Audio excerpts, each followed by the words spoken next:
सईंदा Nadal उच्च विद्यालय वार्षिक क्रीड़ा उद्यापित। कटक सदर थाना अंतर्गत उराली ग्राम पंचायत अधीनस्थ सईंदा नडाल उच्च विद्यालय परिसर में वार्षिक क्रीड़ा उद्यापित हो जाइछि।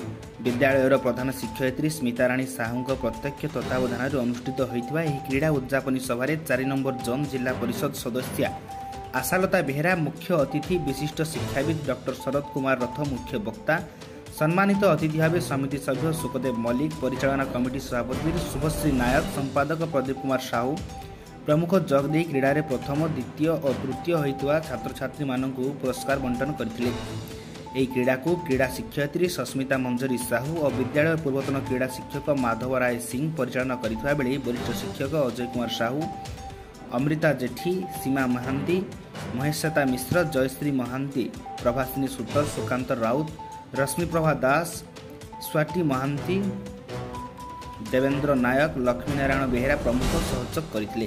शेष में छात्र छात्री द्वारा सांस्कृतिक कार्यक्रम अनुष्ठित होता। कटकरू क्षीरद कुमार बेहेरा रिपोर्ट, सठिक खबर।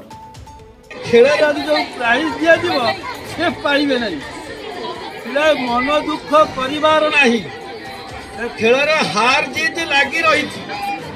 ये पुरस्कार पाउची किए न पाउची बड़ कथा नुह।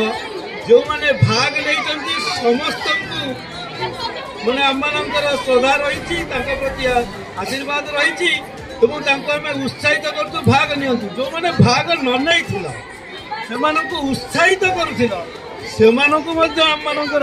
शुभेच्छा। से आगामी दिन में केमती भाग ने चेष्टा करवा उचित। तो विशेष किसी कहबार